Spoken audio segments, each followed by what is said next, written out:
The next question posed by Abdul Karim from Lahore, Pakistan. If all the Muslims believe in the same Qur'an and the same Hadith, then why are there four madhabs and why do they differ? This is a very important question and a very sensitive question. The brother posed the question that if the Muslims believe in the same Qur'an and believe in the same Hadith, then why are there four madhabs and why do they differ? I do agree that as far as the Ahl Sunnah wal Jamaat is concerned, major chunk of the Muslims, all of us believe in the same Qur'an, we believe in the same Hadith, we believe after the Qur'an is the Bukhari, the most important, then Sahih Muslim is there, then you follow the Qutb al-Sitta, that Abu Dawud, Tirmidhi, then Ibn Majah, Sunan Nasai. These four are the main collection of the Qutb al-Sitta, and there is unanimous agreement between this, the Quran, and the Qutb al-Sitta. Number one, after the Quran is Bukhari, then Muslim, and then the other four books of Hadith. Regarding a question, that why are there four madhabs and why do they differ? As far as the four popular madhab that we have today, and we follow the four Aimmas, that is Imam Abu Hanifa, Imam Malik, Imam Shafi, and Imam Ahmad ibn Hanbal. May Allah have mercy on them all. I love all these four Aimmas, I respect them all, and I really pray for all of them. May Allah subhanahu wa ta'ala grant them mercy, and may Allah put all of them in Jannat al-Firdaus al-A'la. Let me correct you first that these four madahib, they came to explain to the Muslim Ummah Islam in detail. Let me tell you that they don't differ always. They differ rarely. More than 90 to 95%, all the four madhab are the same. They may differ in some issues, maybe minor issues. As far as the major issues are concerned, about Salah, we have to pray 5 times, regarding Zakat, regarding Hajj, all these four madhab, they are same. In the minute aspects of Salah or if Hajj, they may differ here and there, but they are minute differences. It's not a major difference at all. It is not worth fighting over it. So let me tell you that 90 to 95% of all these four madhab are the same exactly. They may differ in small issues and very few. All these four Aimmas, they said that if you find any of my fatwa, any of my verdict, which goes against Allah and His Rasul, which goes against Quran and Sahih Hadith, then you throw my fatwa on the wall. So all these four Aimmas, they were great scholars, and they came to explain the deen to us. Regarding why do they differ if we follow the same Quran and the same Hadith, is a very important question, and this question troubled me for many years. Alhamdulillah, Allah has blessed me that I have met many scholars from all these four madhab, and I interacted with many of them many hours, and I spent time with them, and I posed the same question, why do they differ? And the replies they gave was there, some less satisfying, some more satisfying, but there's no convincing reply for the masses. And alhamdulillah, summa alhamdulillah, after meeting these scholars from all these four madhab, my vision of Islam and the differences, alhamdulillah, expanded a lot. Allah clearly mentioned in the Quran in Surah Imran chapter 3 verse number 103, وَاتَصِمُوا بِحَبْلِ اللَّهِ جَمِيعًا وَلَا تَفَرَّقُوا. Hold to the rope of Allah strongly and be not divided. We Muslims are supposed to hold to the rope of Allah, that the glorious Quran and the Sahih Hadith. And all, it's ijma. All the Ahl Sunnah wal Jamaat, the Muslims, we believe in the Quran and the Sahih Hadith, then why are the differences? To explain to a common man, I will give you some examples, and always believe in explaining people by giving examples which they understand. I would like to ask a simple question to the people who know English. What is the spelling of the word color? Can you guess? Give the reply. You can give the reply on the WhatsApp, you can give the reply on the Facebook, you can give the reply on the YouTube. What is the spelling of color? I'm not getting any reply. What is the spelling of color?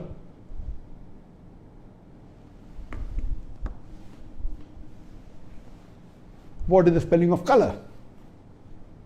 Some may say the spelling of color is C-O-L-O-U-R. Some may say the spelling of color is C-O-L-O-R. Which is correct?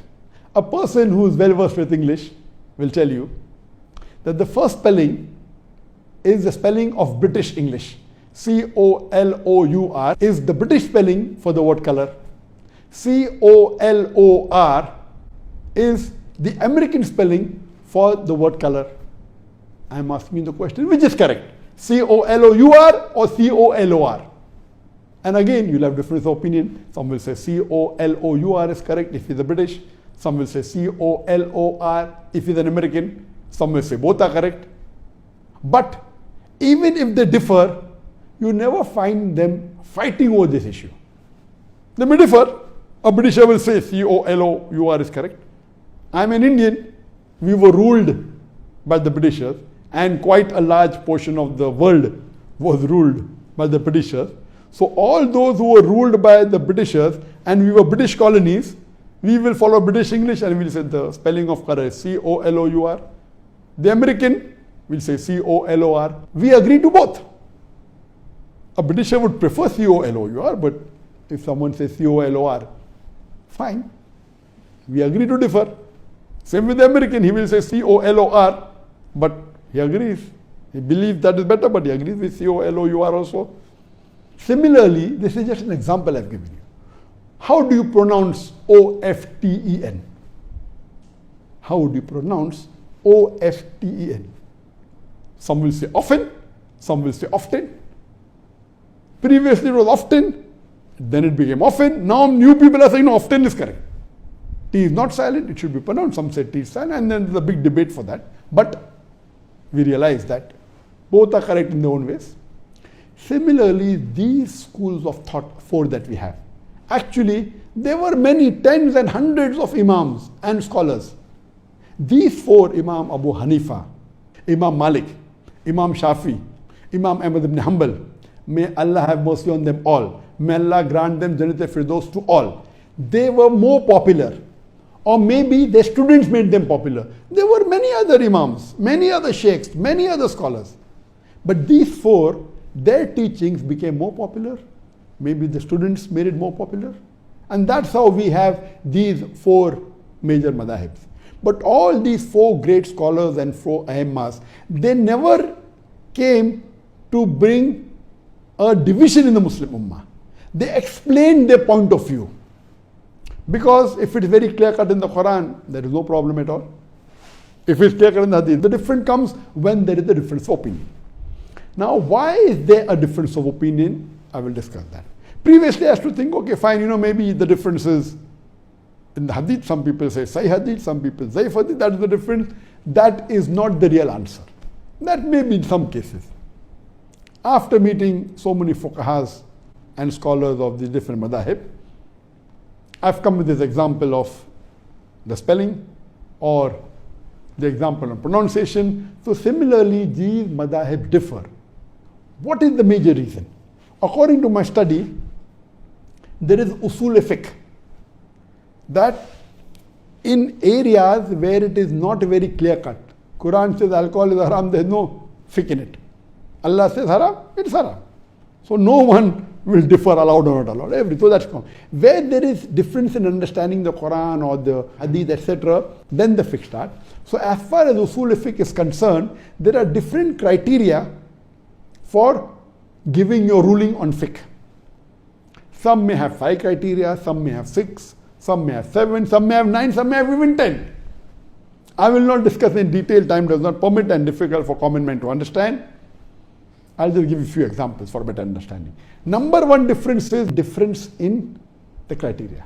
As far as the first 2 criteria are concerned, it is the same. Number one criteria in all madhahib, all schools of thought, it is Quran. Number one, there is no difference in it. Number 2 is the mutawatir hadith. All the schools of thought believe that number 2 criteria for fiqh is the mutawatir hadith. What is the mutawatir hadith? There are various different classifications of hadith. One of the classifications is depending upon the narrators, the chain of narrators. Mutawatir hadith means a hadith in which there are various chains of narrators in every generation. That means that hadith has been narrated by many sahabas who heard the Prophet say that. Then the next generation, Tabain, there were many Tabains who repeated that hadith. Then the Tabain, many Tabain repeated the hadith. So in every generation, there are many narrators. So in one of the classification of hadith, it is based on narrators. It is maybe a Gharib hadith, a single chain of hadith. Then there's Ahad hadith. One narrator is there at any one stage, only one narrator.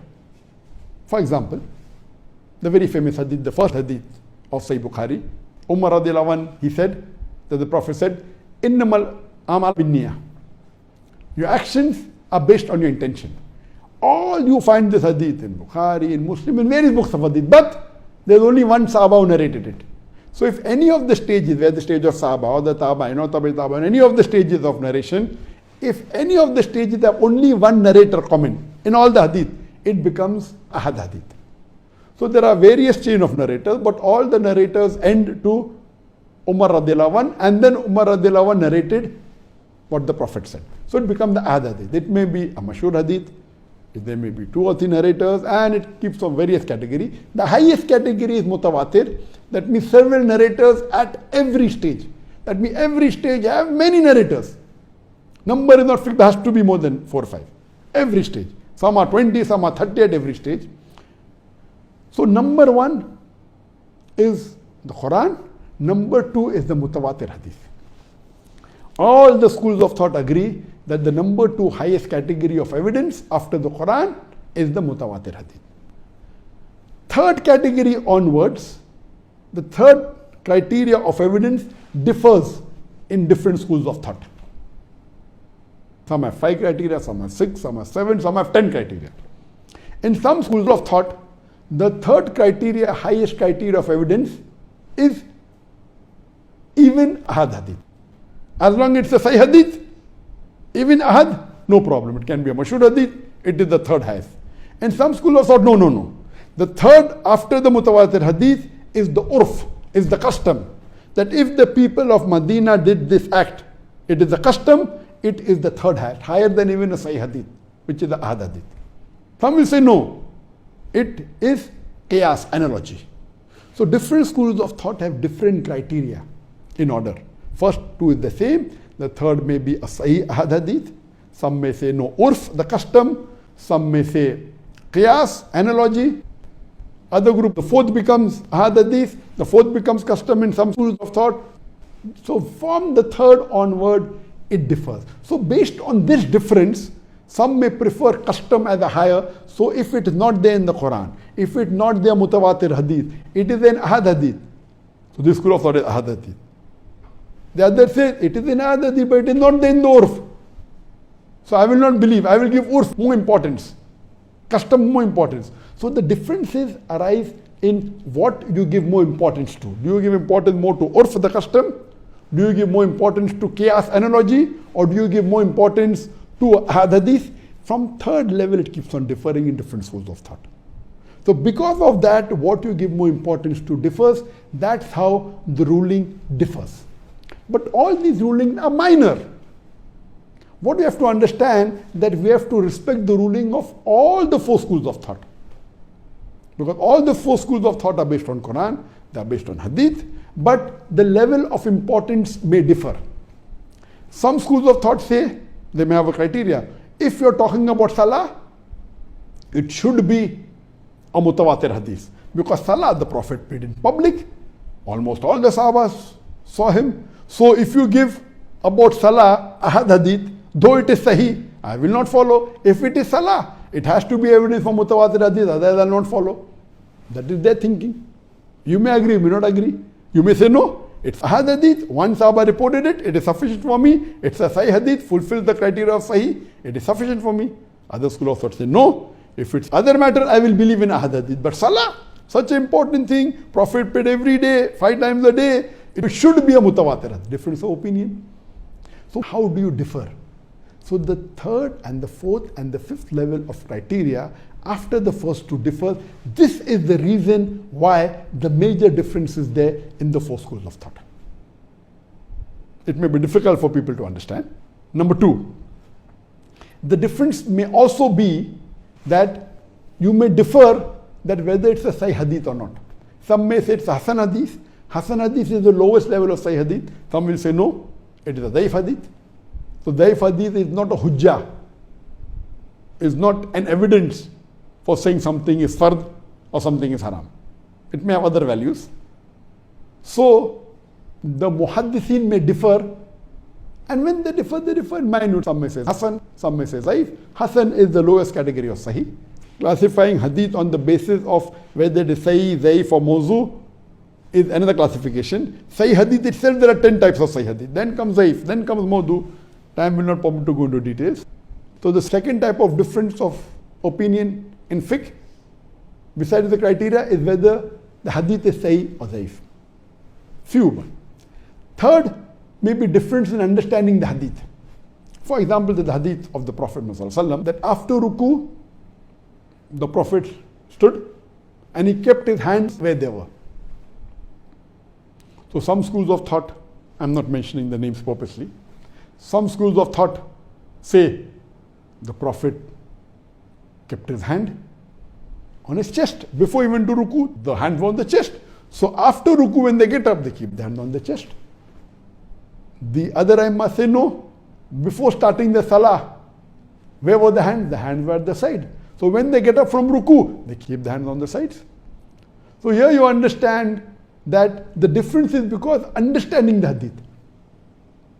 All of them agree that the hadith is sahih, but one fuqaha agrees this hadith refers to where were the hands before going to ruku.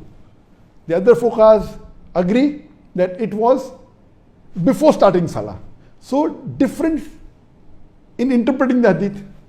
So one is because of criteria, which is the major difference. Number two is that difference in whether it's a sahih or zaif. Number three, in understanding the hadith. Similarly, there can be a difference in understanding the Quranic verse also. For example, the verse of the Quran says that when a woman touches, your wudu breaks. So one fuqaha agrees that physical touch breaks the wudu. The Arabic word is masa, coming from the word lamasa. Lamasa has got two meanings in Arabic. One means a sexual touch, one means a physical touch. So one fuqaha takes it as a physical touch and says physical touch breaks the wudu. The other fuqaha says no, it means sexual touch, so physical touch does not break a wudu. So the differences are there in understanding the meaning of the verse of the Quran. So because of these differences, whether it be difference in criteria, whether it be difference in whether it's Sahih or Zaif hadith, whether it's a difference in understanding the hadith, whether the difference in understanding the verse of the Quran, because of this, the differences are there, and these differences are minor. We should not fight over it. What we find today, that because of these issues, there are some people who just study for a few months or few years, and they start saying that, okay, my fiqh is the best and is the only right one, which is wrong. All these were great fuqahas. We love them all, we respect them all. Even they among themselves, when they differed, they respected. They agreed with the other view. What they said, my view I think is afzal. It is better. That doesn't mean you are wrong. But today, most of them, you are wrong, I'm right. What I say, even I am right. To say I am only right is a big problem. Or you can say, I think this is afzal, this is better. That you can say. But today what we have, no, I am only right, you are wrong. Because of that, there is tension and there is fighting. We Muslims should be united. These are petty issues. The differences are going to be there. There were differences in the Sahabas. We should not fight over it, and we should agree that we agree to disagree. We should not fight over it. And all these issues are not on the major issues, they are minor issues. So I request the Muslim Ummah that we should be united, and we should respect these Aimmas, and we should respect the scholars, and see to it that we follow the Quran and Sahih Hadith as close as possible. Hope that answers the question.